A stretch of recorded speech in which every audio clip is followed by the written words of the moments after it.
Hey TAC fans, AJ here. In this video, I'm going to cover how to isolate a polygon that is nested with many polygons that are part of a streaming KML. You can see this is the FAIRVIEW fire. This is the ops mat I have underneath is from September 9th.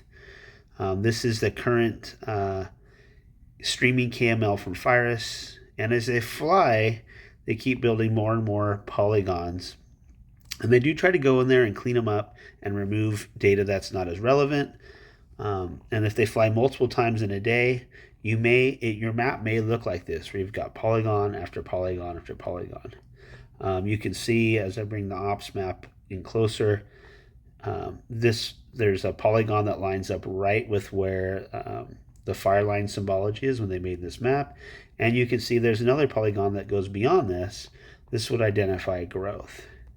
So typically, we want to look at, that latest polygon, and we want to isolate that. And we might want to change the color of it as well. So we're going to show you how to use the Fire Area Survey tool to do that. So we'll open up the Fire Area Survey tool. And we can use an existing survey, or we can start a new one. In this demonstration, we'll start a new one. Create a survey. It can be named whatever you want. We'll call it FAIRVIEW. We'll hit OK, and we're not going to add a description or sync with the TAC server. All right, we'll open up FAIRVIEW, and we want to add content. We're going to hit the plus button, and here we're going to use the area selection. And we're going to choose select shape. This allows us to go on the map and select a shape. And we're interested in this last polygon here. It says FAIRVIEW 9/9/2022, collected at 11:55 Zulu time. We'll hit done. And now you can see that it's put this black dash line right on top of it. And that really helps to identify, okay, I've got the right polyline here. And it isn't a polygon, it is a polyline, and I'll show you how you can tell the difference. So right now you see where it says untitled, there's actually a black line drawn there. As soon as I select it and has this green bar that goes over the top, you can see that black line. If it was a polygon, it would have a different shape, and I'll show you when we close the polyline here into a polygon, you'll see that it looks different. So now we're going to edit it. I want to change the color of it, so I'm going to hit the pencil at the 3 o'clock, get into editing mode. And the first thing I want to do, I'll label it. We'll call it FAIRVIEW 0909, and I think the time was 11:53 Zulu. We'll hit done. And I want to close the shape.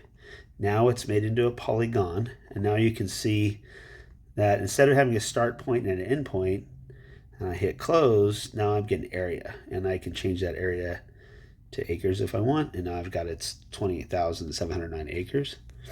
I can go into the color and change the color. Let's choose the blue color.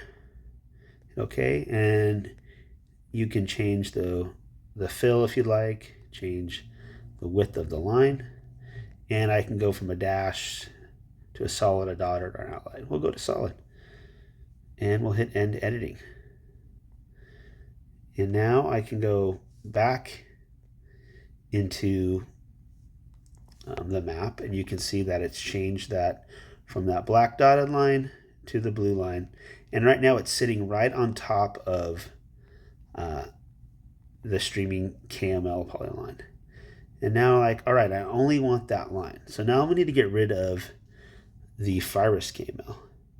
We're going to open up our overlay manager, and we're going to go into remote resources. That's where the streaming KML is, and I can just turn off the eyeball there, and now it removes that visibility. But because it is a streaming KML, at the auto refresh rate, it's going to come back.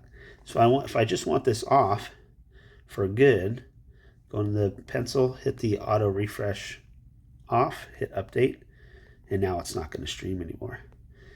Now, if I'm paying attention to my map during the day, and I see FIRIS up flying, and I'll notice, oh, they're going to bring a new, they're probably going to build a new map polygon.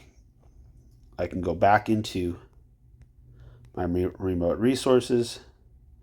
I'll turn it on. I'm going to turn the auto refresh back on. You can set it a little bit lower than 300 seconds. I do 2 minutes, 120 seconds. Hit update. And all that's doing is setting a time for it to go out to the server to bring in new data. So it pings that server. If there's new data, it'll draw it on here. And then I'm going to hit stream. And now it's streaming. And I would wait and see if a new polygon was outside this blue polygon. And then I could grab it, do the same thing, hit the fire area survey tool, have my new polygon. And then once I have that, I could go, we'll open the fire area survey tool back up.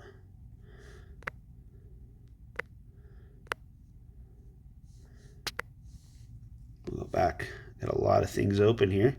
Let's go back to the fire area survey tool. We'll go back to Fairview.